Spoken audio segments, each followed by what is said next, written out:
In 2025, the United States bought more than $2.5 billion worth of Nigerian crude oil. It flowed across the Atlantic without a single stop.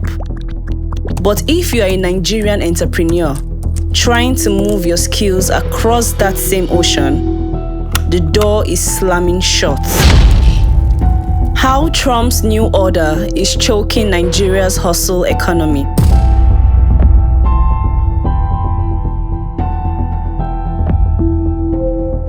I am hereby making Nigeria a country of particular concern. In the same year, the American refineries processed billions of dollars worth of Nigerian crude oil, Washington also escalated pressure, designating Nigeria a country of particular concern, tightening visa pathways, not because Nigerians suddenly became criminals, but because the systems governing global finance quietly treated Nigerian people as toxic exposure. Crude oil flows freely. Opportunity does not. This is the contradiction at the heart of the global economy. And today, we are investigating how Donald Trump's new order is quietly choking the life out of Nigeria's hustle. Nigeria doesn't run on policy. Nigeria never sleeps. The country runs on hustle, not as slang, but as structure. Nigeria is one of the largest informal economies on earth. It absorbs the unemployed, it stabilizes families. But right now, a noose is tightening around this engine, and the hand pulling the rope is in Washington. America First is back, but this time, it has sharper teeth. We're putting America first, and we are making America great again. Very simple. We are making America great again. In the same year Washington deepened its reliance on Nigerian crude oil, it designated the country a high-risk zone. On paper, it's national security. In reality, it's an economic blockade on the common man. From January 2026, Nigerians seeking US business or tourist visas may be forced to post a bond of up to $15,000. That is over 22 million naira. The United States has expanded a controversial visa rule requiring applicants from some countries to post bonds of up to $15,000 to enter the United States. The money does not guarantee a visa and may not be refunded. Nigeria is one of 38 countries affected, most of them African, labeled high risk by the US government.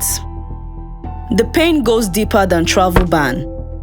When a country is labeled high risk, no press release is needed, no press conferences, no apology. The signal travels quietly through memos and compliance dashboards to the banks. This is called financial de-risking. On paper, it is about anti-money laundering, counter-terror financing, regulatory exposure, but in practice, it is a silent chain reaction. US banks quietly exit problem regions. Banks do not ask who the freelancer in Lagos is. They ask what Nigeria's risk score is. Platforms do not assess individual behavior. They assess passport nationality. For a freelancer in Lagos, this is not abstract politics. It means your Upwork payment fails. It means your startup's dollar account is frozen. It means opportunities that were a click away are now behind glass. Small exporters selling leather, clothes, or crafts are locked out by tariffs they cannot absorb. Pathways for students seeking visas are closed. President Trump's administration has ordered its embassies abroad to pause new applications for students and exchange visitor visas. When Nigeria is labeled high risk, institutions profit. Global banks use the designation to cut exposure and reduce compliance costs. Risk rating agencies earn more from expanded monitoring and scoring. Compliance technology firms sell high-risk filters at a premium. Consultants are paid to manage safe exits from African markets. The risk is not eliminated. It is transferred from powerful institutions to individuals locked out of the global economy. The US dollar is the spine of Nigeria's informal economy. When Washington sneezes, the hustler in Aba catches cold, and the Nigerian authorities appear helpless. Who am I to answer President Trump? But here is the uncomfortable truth. Nigeria's hustle economy is not failing because of Trump. It is being exposed by the US president. Trump simply exposed Nigeria's hustle economy as a survival machine built on borrowed infrastructure. He exposed Nigeria's hustle economy as a workaround mistaken for sovereignty. It is easy to blame Washington, but an honest investigation must look inward. Nigeria celebrates remittance as lifelines.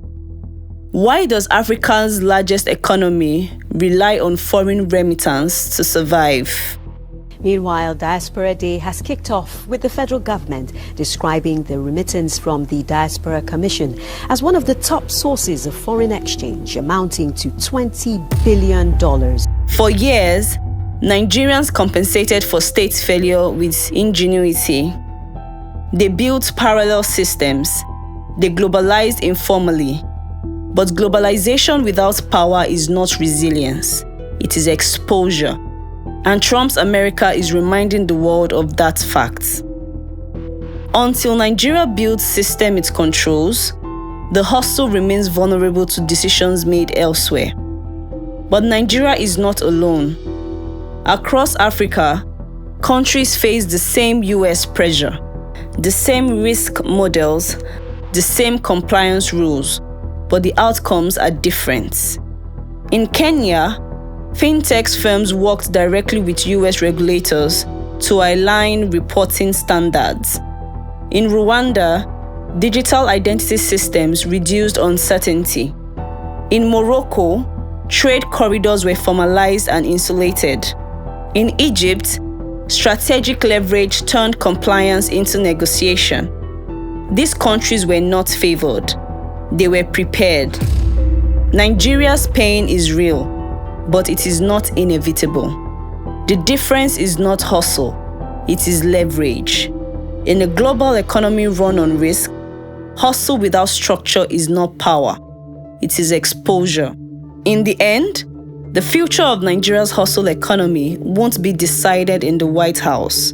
It will be decided by building platforms that no foreign policy can freeze. When the US becomes hostile, talent looks east and north, Asia, Europe, the Middle East. Clients who care less about passport risk and more about delivery. Trump's new order may be choking the hustle right now, but Nigeria's hustle economy has never waited for permission. When the rules change, hustlers adapt. This is all one hustle. We decode the game so you can win it. Hit the subscribe button now.